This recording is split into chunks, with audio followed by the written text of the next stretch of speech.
So in my last episode, I talked about the two executive orders. One was actually an executive order. The other was an executive directive that Governor Glenn Youngkin issued. But he did a total of 11. Okay, it was 9 orders and 2 directives. And I'm going to quickly go over those with everybody right now. And I'm not going to go reading them word for word. I'm going to post the link in the description below, so you can go to the governor's page on Virginia.gov and look up those orders for yourself. They're actually worth the read. The devil's in the details when it comes to these things, and state government tends to function a little differently than the federal government. So it's real interesting to go into the state level and see how these things operate. But I'm going to go over here some of the things that Youngkin signed, and I'm going to tell you right out of the gate, this is very much a mixed bag. So there's a couple of good ones in here, okay? There are some that are bad. There are a few in here that have kind of an asterisk next to it. Like, it has the potential to be good, but there's also the potential for wrongdoing in here.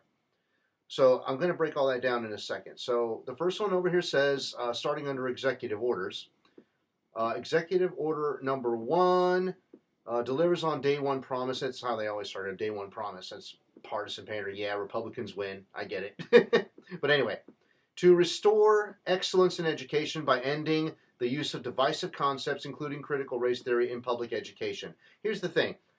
Once again, it's like I said in my last one, critical race theory was never a problem in public education in the first place. This is just partisan pandering. So, his voters latched on to this critical race theory, and we hear this from Republican voters all the time. Oh, we're not racist. Okay, great, you're not racist. But you can't avoid people learning things like this. You can ban it in schools if you want to, but they're going to learn about it elsewhere. So, it's just, you're fighting the inevitable here. But anyway. Back to the next one. Executive Order number 2 delivers on its promise to empower Virginia parents in their children's education and upbringing by allowing parents to make decisions on whether the child wears a mask in school. Now, the overturning of mask mandates, this is part of it. He wanted to say to the parents, I can understand the logic behind that, okay? I know some parents have some idea of what's best for their kid and what isn't. But I think it's a little foolish to put parents in a position where they can offer their kids up as sacrificial lambs, okay? Because the parents may have the right to raise their children the way they want to, but is it really worth it to put them at risk of dying from this virus? Because it does happen. It may be rare. It is rare, yes, but it does happen. So once they lose their kid to the virus, and they're going to be like, oh my God, this wasn't worth it. I just lost the best thing that ever happened to me, But that said, I do believe Virginia parents on the whole are much smarter than that, and I think they'll make the right choice. So I hope they talk with the school board and keep those mandates in place. That's my thought on that. Okay, well, what's number 3. That was on day 1, and to restore integrity and confidence in the parole board of the Commonwealth. Okay, this is the kind of tough on crime thing that you hear a lot of Republicans go for, Every time I look at that, I always remember the 1980s when you hear the McGruff character on the TV, take the bite of the crime. If you remember that, your childhood was awesome. Okay, but me personally, listen, being tough on crime, that's kind of a gray area because we're already brutal enough to people as it is. Virginia just abolished the death penalty under Governor Northam. That was good. Hopefully he doesn't try to bring it back. But I think that on the whole, if he really wanted to do criminal justice reform in this regard, number 1, he would legalize, tax, and regulate all drugs. He would legalize, tax, and regulate sex work. And he would free all the nonviolent offenders. Okay? If he really wanted to reform it properly in a way that helps people, that's what he would do. But this is just like a tough on crime kind of thing. And we're going to brutalize the criminals and teach them who's boss and not to break the law. And they don't go after the problem. They don't want to solve the problem. They just want to try to treat the symptom in a way that only makes it worse. So this is not exactly a good thing here. He's going about this one the wrong way. Executive Order number 4 and delivers on day 1 promise to investigate wrongdoing in Loudoun County. Course correction. This is actually a good one. This is a good thing.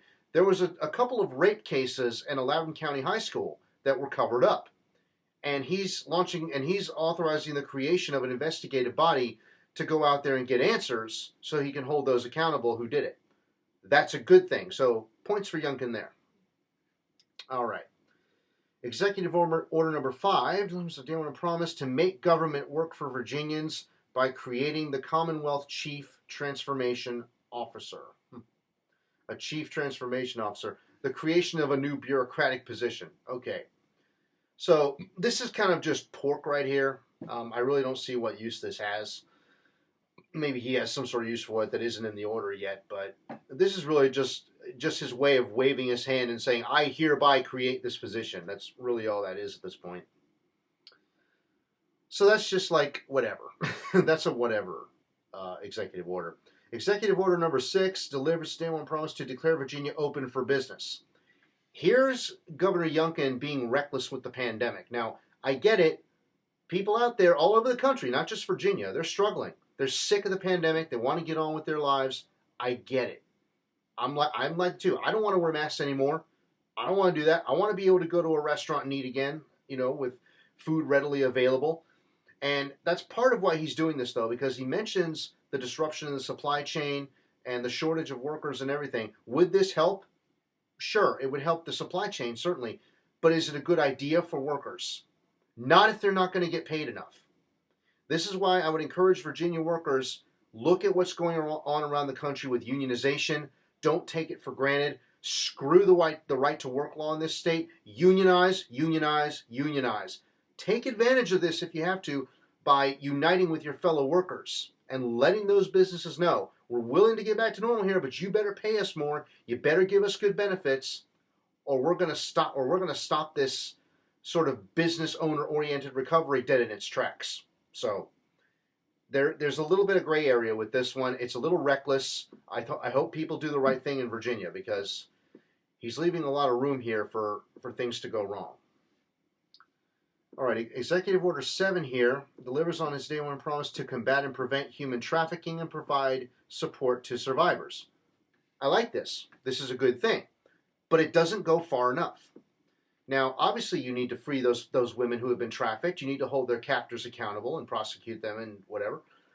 But he needs to legalize and regulate sex work to take their power away completely.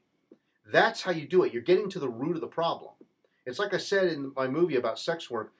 It's not hurting anybody if it's legal. If it's legal, women who get abused in that industry or have problems with it, they can go somewhere and not feel ashamed of doing it. Okay? And we shouldn't really be, dare I say, slut-shaming people for wanting to do what they want to do with their bodies if it involves pleasuring other people and themselves. If they want to do it and throw money in the mix, that's their business. They should be allowed to do it. I don't know Governor Youngkin's take on that. I know a lot of conservatives out there don't like this idea, but look at it this way. You may not like it. You don't have to participate in it. It's that simple. That shouldn't give you the right to tell them not to do it. That's what I'm saying. So, freedom, live and let live, right? That's all this is about. But this is a good thing. It just doesn't go far enough. What else we got down here? Executive Order number 8 delivers on his day one promise to establish a commission to combat anti-Semitism. Big, big asterisk by this one, and I'll explain why.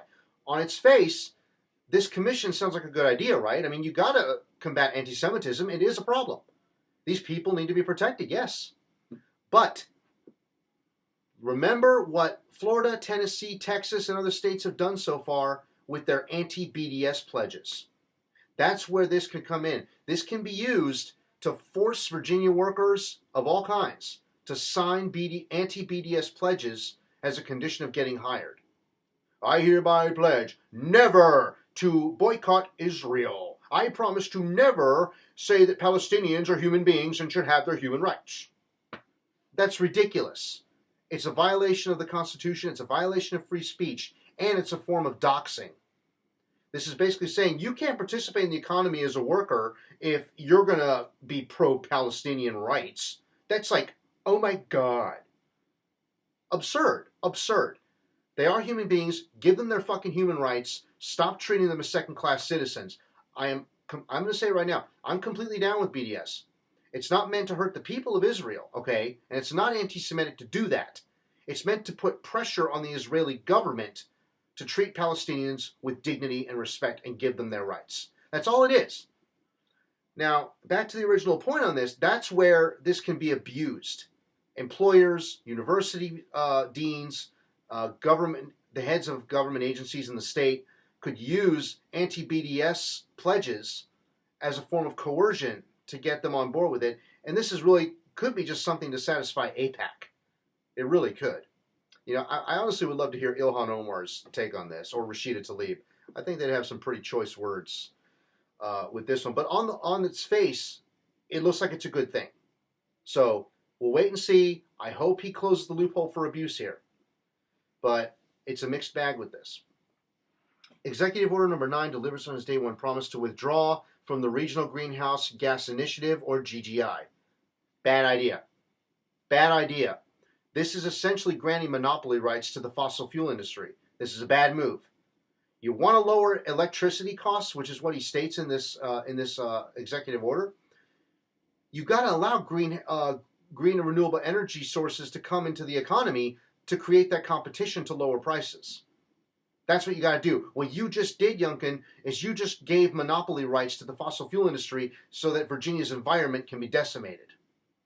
So my hope is that when you cut the regulations, I'll get to this one next in a moment, that's the first directive that comes up, you had better not cut regulations on the environment. No, we need the environment to live. Do not cut regulations in the environment, whatever you do. Now let's go down here to the directives. All right, here we are. The two directives. Directive number 1 delivers on the fulfilling day of promise to jumpstart our economy by cutting job-killing regulations by 25%. Now, he talks a lot about the pandemic in here and how it put a burden on people and how some of these regulations are restrictive to businesses. It's a question mark as to whether or not he's going to cut ones that need to be cut or ones that didn't need to be cut. That's why I'm saying you do not cut regulations for workers that help the workers. You do not cut regulations protecting the environment, and you do not cut regulations that allow workers to unionize. Okay? You've got to allow that. You've got to overturn that right to work law. Now you said it, and Governor Youngkin said, you said it in your own words, you want to look after both Virginia's businesses and citizens. That's how you do it. Get rid of that right to work law. Allow them to unionize.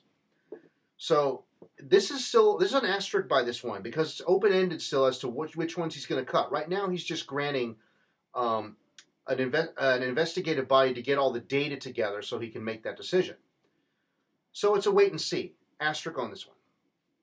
And finally, Executive Directive 2 delivers on his day one promise fulfilling to restore individual freedoms and personal privacy by rescinding the vaccine mandates for state employees. Once again, he's playing loosey-goosey with the pandemic. I understand he wants to get people back to normal. People are fed up with the pandemic. Some want the vaccine, some don't. But you want to incentivize people at the very least to get vaccinated, wear the mask, and social distance. Do what you got to do. If you are vaccinated, if you do wear a mask, you do social distance, great. Just do what you can. And let's face it, guys, slowly but surely we're going to start coming out of these lockdowns. We're going to start coming out of these mask mandates. We're going to come out of the vaccine requirements. We're eventually, in my opinion, it's just a matter of time before we eventually have to just live with COVID. I mean, Norway did that just late last year. They said, screw it. We're done with the pandemic. We'll just live with it. Yeah, from Norway. I know, right? But you know what's different about Norway? They have a universal healthcare system. We don't have that here. In fact, Youngkin, I said this before, you should push for a universal health insurance program in the state of Virginia. I mean, come on, dude. Being a commonwealth has its advantages, And if you did that, again, you would be the most popular governor in this country if you did that on the state level. I guarantee you that. So I think that's my advice on that. If you're going to do all this loosey-goosey stuff with the pandemic, at least transition to a universal health insurance system spot in the state of Virginia. That's my advice. Because then people don't go bankrupt from medical bills. And also, I would add this. In our education system, we should be teaching basic medicine along with first aid to our students in public schools. That way, we have more medical knowledge coming out of school so that when something happens, something very even minor or even a little advanced, maybe they could handle it on their own and not have to go to a doctor. And let's face it, we've got overcrowded hospitals right now. We have doctor shortages. So this would help people.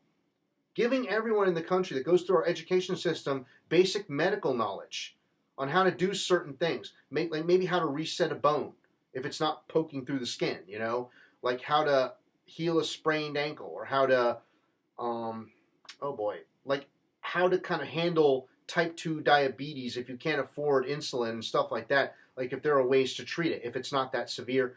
I'm just spitballing on some of these things. But give basic medicine training to all the people going through the education system. That actually helps with our healthcare system a lot. Because everybody has basic knowledge. You won't need to go to the doctor for as many things, and hopefully we can ease some of the burden on our doctors. And on top of that, we need more hospitals and nurses and doctors and everything like that. But that's a discussion for another time. But anyway, those are the 9 orders and the 2 directives that Youngkin did. As I said, it's a mixed bag. I think the one with the Loudoun County high school thing is a good thing, and I think the one to combat human trafficking was good. The slashing of the regulations, the Anti-Semitism Commission one, they all have big asterisks by them. I don't know what's going to come of those. There's the potential for abuse here, so we got to watch out for that. And I'll be keeping my eye on this guy as the years go on during his time as governor. So some are swinging, some are landing, some are swinging, some are misses, and some of them it's just wait and see. So this is Governor Youngkin's beginning of his legacy here as governor, so let's wait and see what he does.